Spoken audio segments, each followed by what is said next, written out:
he almost like runs into somebody, and there's like this homeless guy on the floor, and he's like, "Watch it, kid." I just thought that was well done. The way he said that, very unique looking individual. So he's kind of distraught. So he goes to the park, and he starts feeding the pigeons, and of course the bird lady emerges up from behind the pigeons, and he's like, ah. He tries to run away, but his foot's stuck, and she comes around and helps remove his foot, and then he runs, but then he stops, turns back, and he says, "I'm sorry I screamed in your face. I'm Kevin McCallister." Before he says, like, "I'm sorry I screamed in my face. You were just trying to help. I'm Kevin McCallister." And they end up becoming friends and talking a little bit, and then he's like, "How about some hot chocolate on me?" He's like, "Can we go play somewhere warm?" And she's like, "Yes, I know a place." Oh, and there's a part, he asks her something, I can't remember what, and oh no, he's like, "Am I bothering you?" And she's like, "No." And I thought that was pretty well done, because you find out later that she hasn't spoken to anybody in years, and the way she says no, like, it sounded like she, if you don't talk for years, then your voice is gonna be kind of weak or whatever, and she portrayed that very well, the actress. So anyways, she ends up sneaking them into this orchestra, what do you call it, like concert hall, and there's like this live symphony orchestra playing Christmas music, and the conductor, I believe, is actually John Williams, who did the music for this movie and 5 trillion other movies. But anyways, then it shows that they're in sort of like this back area, like, if up in the concert hall, they have those things where the lights are, but behind there's like a storage room and stuff like that, so that's where they're watching from. So then we have this origin story scene where she's talking about her origin. It's like blah blah blah blah blah blah blah blah blah blah blah blah blah blah blah blah blah. And basically what she's saying is that she wasn't always like that. She had her heart broken by her former husband, I guess, and he left her, and she was so heartbroken about it, she sort of cut herself off from the world and refused to get close to anybody because she didn't want her to have her heart broken again. And I can't remember exactly what Kevin says and how he says something positive, I guess, but at first he's like, being covered in pigeon crap isn't exactly helping. He didn't say it in those words, but she kind of agreed. She's like, "Yeah, I guess I push people away with the pigeons and whatnot." She mentioned something about, it's Christmas Eve, good deeds count for extra. He's like, "Really?" And that comes in, well, anyways. And then he's like, so he has to leave, and he's like, "I won't forget to remember you." And she's like, "Don't make promises you can't keep." So that was kind of a sad moment in a way, but so here we go. Next page.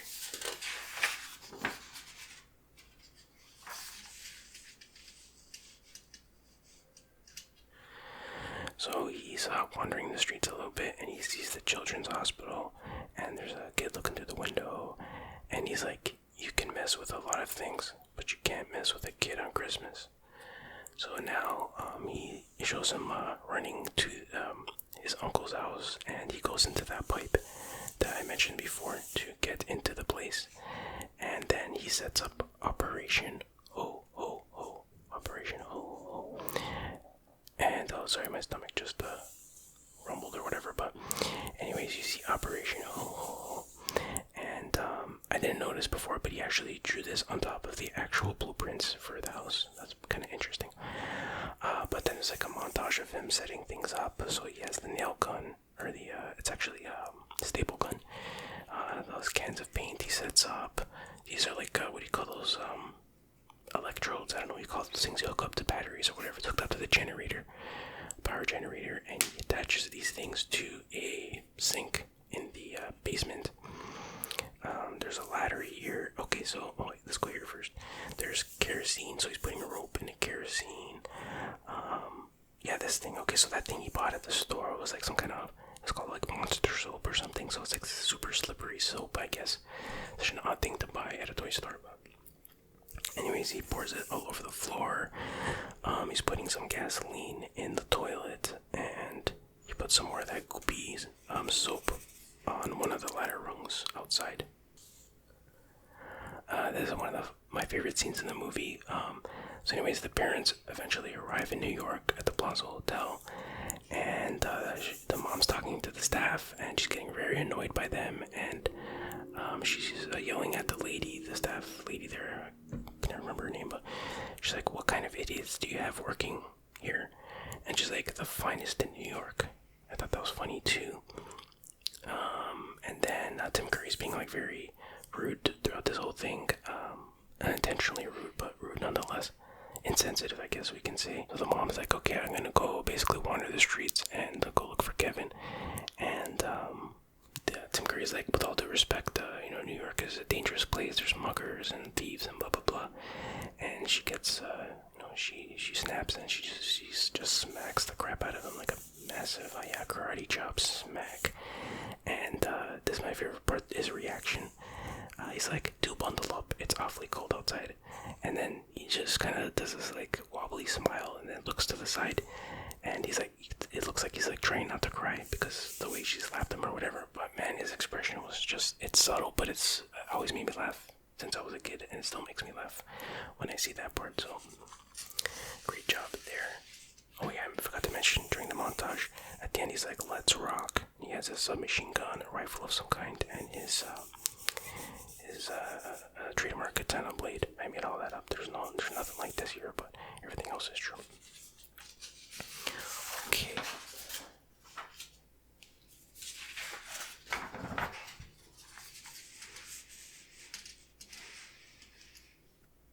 So now we're in the toy store. I guess they snuck back in. So they come out of their hidey holes and they see the chest where Mr. Duncan's keeping all the money, which is so ridiculous because it's made of glass, so anyone can see it. You can literally see it from the window. It's like in New York City. I don't think anyone will leave that much cash clearly visible, or in any city, to be honest. But so anyways, they crack it open and they're like, "Merry Christmas, Harry. Happy Hanukkah, Marv." That was a funny line too. And then so Kevin's outside and he's starts taking pictures of them through the window. I think he knocks too. So they see that. And Harry's like, "He's back. He took our picture." And Marv is like, "How does my hair look?" And then, so basically, Kevin's outside and he's like, "This is it. No turning back. Another Christmas in the trenches." And he has a brick with a letter tied to it, and he throws it through the window, which sets off the alarm. And Joe Pesci, Harry's like, "No." So then they run. First, Harry runs outside, and Kevin had set up like this plank of wood on a barrel or whatever, like a teeter-totter type thing. So he goes on one side, and then Marv comes running out and lands on the other one. So of course, with Home Alone physics, this causes Harry to go flying 20 feet up in the air and land on a parked car, which totally should have crushed his back, but like I said, Home Alone physics. So Kevin runs and he leads them to the House of Doom, and he's up on the roof and they see him and they're like, "Throw down your camera, we won't hurt you." And he's like, "You promise?" He's like, "I cross my heart and hope to die." And so he's like, "Okay, kid, give it to me." So instead of the camera, he throws a brick, and Marv wasn't paying too much attention, and then bam, it hits him. Pow, pow, pow, pow, pow, right in the forehead. So he's down, but he gets back up, and Kevin throws another brick, crunch, and his teeth go flying, and there's blood coming out of his nose. And then Kevin throws another brick, wham, and he's just seriously getting effed up here. And then one final brick, bonk, and it literally caves in the side of his head, taking some massive damage. Okay, I exaggerated the damage a little bit, but that's probably what would really happen in that case.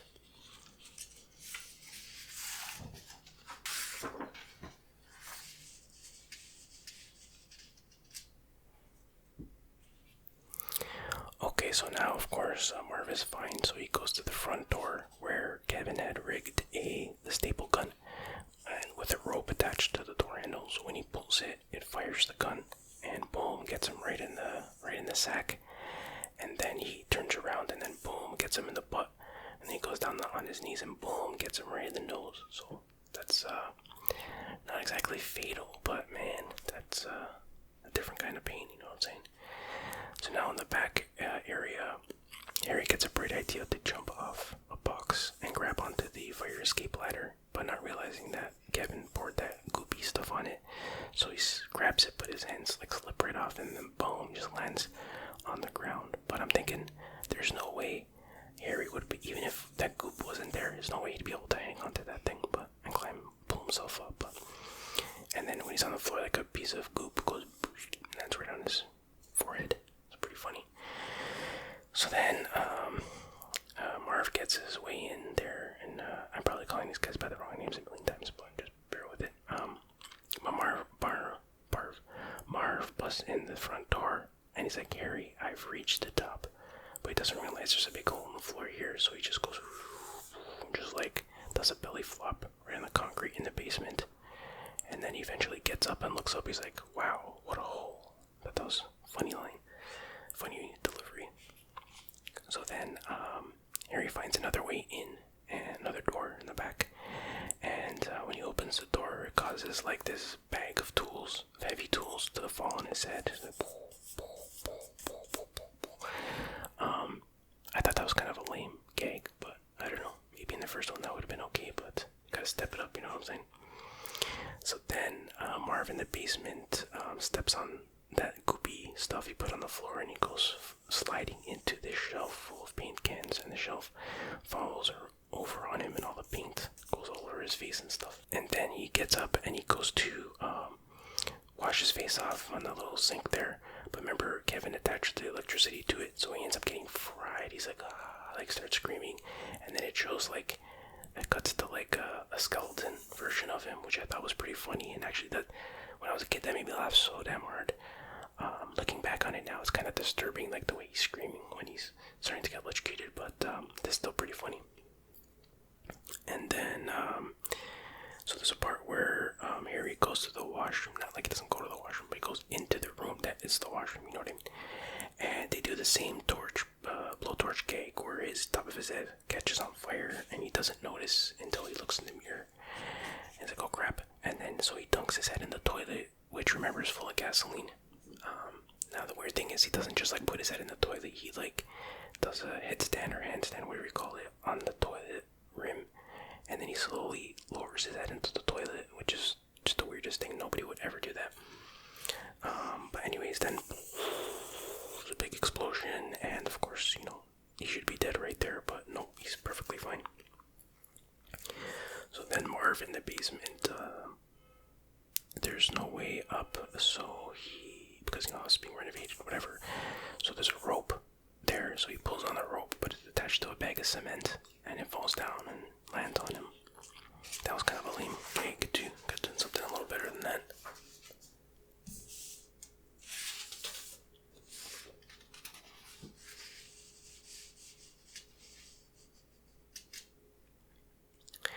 And then, speaking of lame gags, I thought this was lame, where Harry climbs this ladder, but Kevin kind of pre-cut it a little bit, so then it ends up just falling over, and that was kind of lame. It wasn't even like it was a high ladder or something.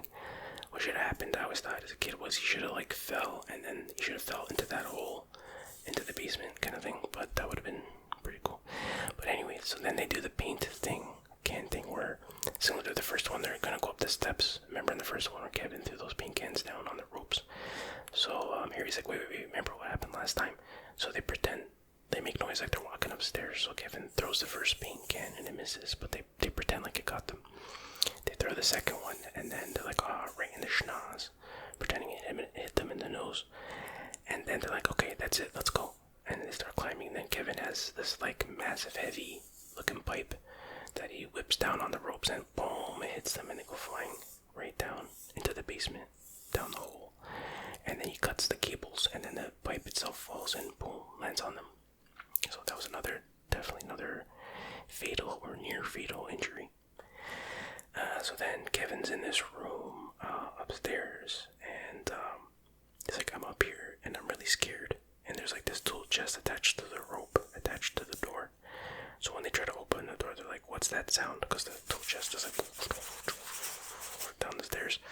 And then it off its hinges and then just like pushes them into the wall. Crunch.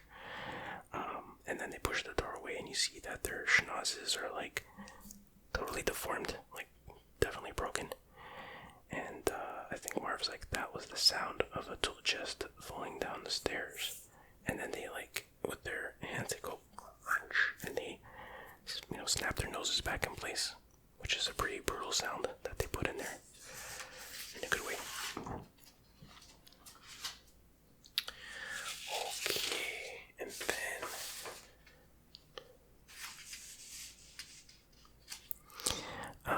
so now they get up on top of the roof, and Kevin is down here, and Marv sees a brick, and he's like, "Suck a brick, kid," because he wants some revenge, and he whips the brick, but of course he misses by a mile. Interesting thing I forgot to mention before about the bricks is I remember when I would watch this on TV, sometimes they would cut out the whole part where Kevin would throw the bricks. I guess some kid probably threw a brick because of this movie and hurt somebody, so they had to cut it out. I don't know, bro, just speculation. But anyways, you can see there's a rope, and there's some scaffolding down here with some paint cans here. Oh, and this is my favorite line in the movie. Kevin's like, or one of my favorite lines, like, "A nice night for a neck injury." I always thought that was pretty funny. So they start climbing down the rope, which remember is soaked in kerosene. So Kevin lights it, and the flames go up. So they freak out, and they end up falling off the rope through the scaffolding here. And all the paint cans that were on it end up falling down on them, and they get all messed up with paint. And I think there's some oil there or something. I don't know, bro. So then Kevin goes to a payphone, and he's like, "The guys who robbed the store are in the park. Look for fireworks. Hurry, they got a gun." So he called the popo, and he runs to the park, or he's trying to run to the park, but then he slips on ice that's coming from a leaky fire hydrant. And the bad guys catch up with him, and they're like, "My, how the tables have turned." So it's like, okay, let's bring him to the park, and we'll shoot him. So they bring him to the park, and they're about to shoot him. Harry pulls out his gun, but it's all like oily with whatever fell on it. And but then the pigeon lady shows up, and she's like, "Run!" And she throws birdseed on Marv and Harry. And Marv is like, "Shoot her." He's like, "I'm trying to shoot her," and his gun was all oily, like, and so he can't shoot her. And then all the pigeons come because the birdseed is all over them. And then they're pecking at them, and they're freaking out. So there they are. They're covered in the birdseeds. You can just see their eyes with all the pigeons on them, and a lot of that's bird crap too, I'm guessing. But Kevin lights off the fireworks. And the cops see that, they show up, and he's like, "What the F?" Because that's, the sight that he sees. Very hard to explain that one on the police report.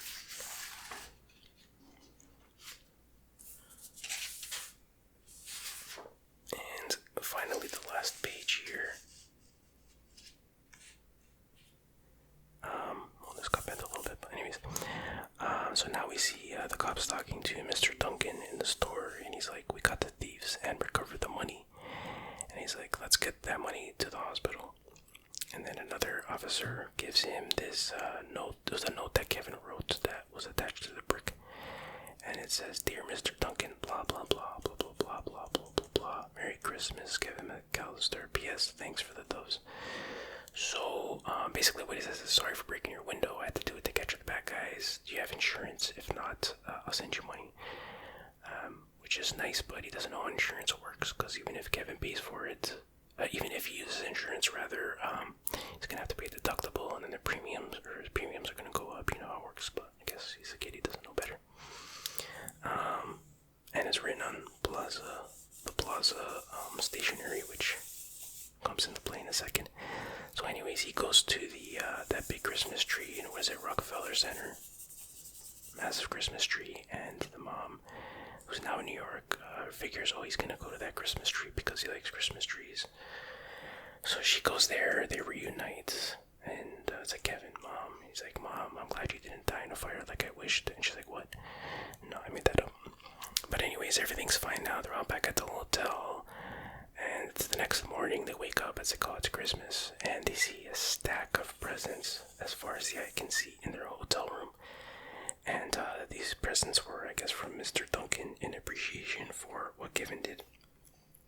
But but it's like, wait a minute, did they just like break into their hotel room while they're sleeping to drop off presents? I'm pretty sure you're not supposed to do that, but and at first I wondered, I was like, wait a minute, how did Mr. Duncan even know where they were? But I guess because he had the plaza stationery there, that's all he knew. So they thought of everything in this movie. So then, well, the family's all happy. And another thing is, like, it's kind of, what kind of message is that? Like, they're a pretty rich family. Do they really need all these presents? Like, why not give more presents to the kids in the hospital? You know what I mean? But anyway, so then we see Kevin sneaks off and he goes to meet the pigeon lady in the park. And he's like, he gives her one of the doves. And he's like, as long as we each have one, we'll be friends forever. She's like, oh, Kevin, thank you. And they hug. And all the pigeons fly away, which is pretty symbolic because she was using the pigeons as her excuse not to get close to people. So now she's kind of like been set free, and we can assume that she'll, go back to her regular life, so to speak. And he's like, I won't forget you, trust me. So that's a nice heartwarming scene. And then Rob Schneider shows up and he gives the bill to Buzz. And then he's waiting for a tip, and Buzz is like, oh. So he takes a water gum out of his mouth and gives it to Rob Schneider. He's like, nice family. And then Buzz sees the bill, and its total is $967.43. And he's like, Merry Christmas indeed. He's like, oh, Dad. So when the father sees the bill, he's like, Kevin. And somehow Kevin hears it in the park, like a mile away. And he's like, oh, he does that face, and then he runs away. So I guess that starts Home Alone 3. But anyway, it's kind of like, I was like, wait a minute, $967. It's really not that much, considering they lost their kid for the second Christmas in a row. It's a small price to pay to get him back, in a way. But even with inflation, I looked it up, it's like $2,000 in today's money. But still, like, they're loaded, so we should just be happy that, and all those gifts that they got are probably worth more than $967. But anyways, and because I had one panel left, I wrote the end, and that is Home Alone 2. It's a pretty decent sequel, but it just does not have the same magic. A lot of the magic was just gone, even though it's a lot of the same actor, mostly the same actors, if not all the same actors, all the ones that matter anyways. But something was missing. The magic wasn't the same. There's always a little bit of magic, but a lot of it was diminished. But it was basically the same thing as the first one, just in a different set. But like I said, it's Home Alone. It's a nice Christmas movie. You don't have to think too much. Watch it with the family, kind of thing, and yeah, it's enjoyable. In the end, and that's all that matters. So I hope you guys found this video enjoyable. I hope everyone has an enjoyable Christmas, happy holidays, all that good stuff. Be safe whatever you do, wherever you are, and I will see you